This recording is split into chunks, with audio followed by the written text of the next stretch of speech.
Pandian store serial எபிசோடில் என்ன நடக்க போகுதுங்கிறத இந்த வீடியோவில் பார்க்கலாம். நம்ம குமார் அரசி கேஸ் வந்து இன்றைக்கி கோர்ட்டில் வந்து தீர்ப்பு வழங்க போகிறாங்கன்னு சொல்லி குமார் சக்திவேலு கோர்ட்டுக்கு வராங்க.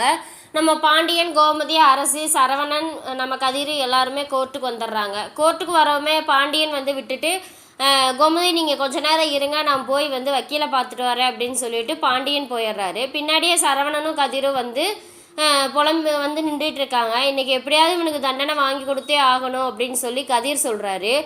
நீ பேசாமையாவது இரு, நீ போய் எனக்கு தண்ணி வாங்கிட்டு வா அப்படின்னு சொல்லிட்டு கதிரை அனுப்பி விட்டுறாங்க. அப்போ வந்து சக்திவேலு குமார் வர்றதை பார்த்துட்டு கோமதிக்கு ரொம்ப பதட்டமாக இருக்குது. ஒரு சைடு பார்க்க பாவமாக இருக்குது.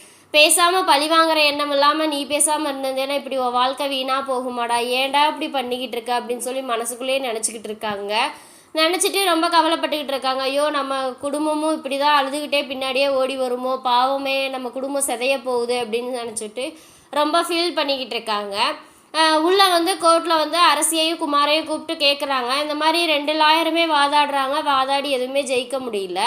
நம்ம குமார் வந்து என்னவோ உங்கள்கிட்ட ஏதோ பேசணுமா, நீங்கள் எதுவும் பேசணுமா அப்படின்னு சொல்லி குமார்கிட்ட கேட்கவுமே ஜட்ஜு கேட்குறாங்க. கேட்கவுமே வந்து குமார் இருந்துட்டு சொல்லிடுறாரு, இல்லை அரசி தரப்பில் வந்து சொல்கிறது எல்லாமே உண்மை தான், நான் வந்து தப்பு பண்ணேன், தப்பு பூரா என் மேலே தான் அப்படின்னு சொல்லி உண்மையை ஒத்துக்கிறாரு. இதுக்காக நான் என்ன தண்டனை கிடச்சாலும் நான் ஏற்றுக்கிறேன் அப்படிங்குமேனு நீ ஏதாவது சொல்லணுமாம்மா அப்படின்னு சொல்லி சொல்லும்போது, இல்லை நான் இந்த கேஸை வாபஸ் வாங்கணும்னு நினைக்கிறேன் அப்படின்னு சொல்லும்போது எல்லாத்துக்குமே ஷாக் ஆயிடுது.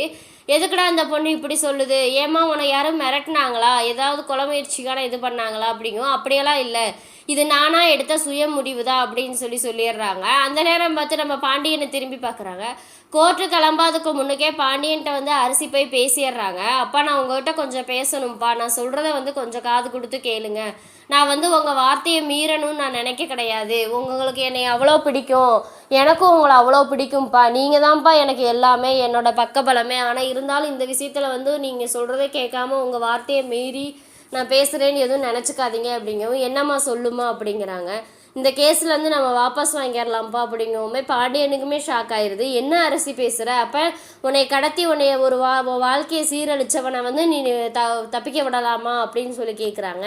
நான் அதுக்காக சொல்லலைப்பா, அவன் மேலே எனக்கு கோபம் இருக்குது, அது எனக்கு சாகிற வரைக்கும் அந்த கோபம் வந்து மாறாது.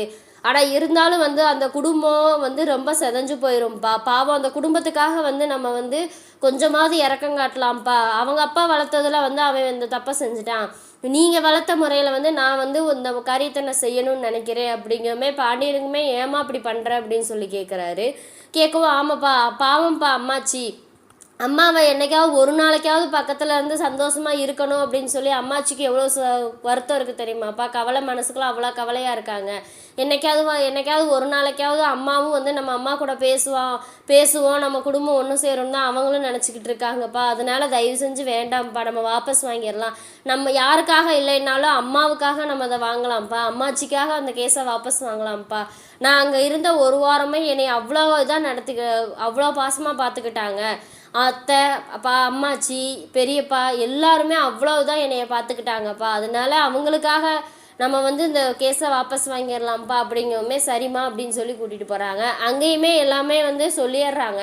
எதனாலம்மா நீ இப்படி வாபஸ் வாங்கணும்னு நினைக்கிற, இல்லை தப்பு செஞ்சவங்க வந்து அவங்க வாயால் உண்மையை ஒத்துக்கணும்னு மட்டும்தான் நான் நினச்சேனே தவிர அவங்களுக்கு தண்டனை வாங்கி கொடுக்கணுங்கிற எண்ணம் எனக்கு கிடையாது. அதே மாதிரி இப்போ அவங்களும் செஞ்ச தப்பை ஒத்துக்கிட்டாங்க, எனக்கு அதுவே போதும், இந்த கேஸை நான் வாபஸ் வாங்கிக்கிறேன் அப்படிங்குமே சக்திவேலுக்கே கொஞ்சம் சந்தோஷமாக தான் இருக்குது, பரவாயில்லை அப்படின்னு சொல்லி. இதுக்கப்புறம் என்ன நடக்க போகுதுங்கிறத வந்து இந்த குடும்பம் ரெண்டும் ஒன்று சேருமாங்கிறத வந்து அடுத்த வீடியோவில் பார்க்கலாம். இந்த வீடியோ பிடிச்சிருந்தா மறக்காமல் லைக் பண்ணுங்கள், சப்ஸ்கிரைப் பண்ணுங்கள்.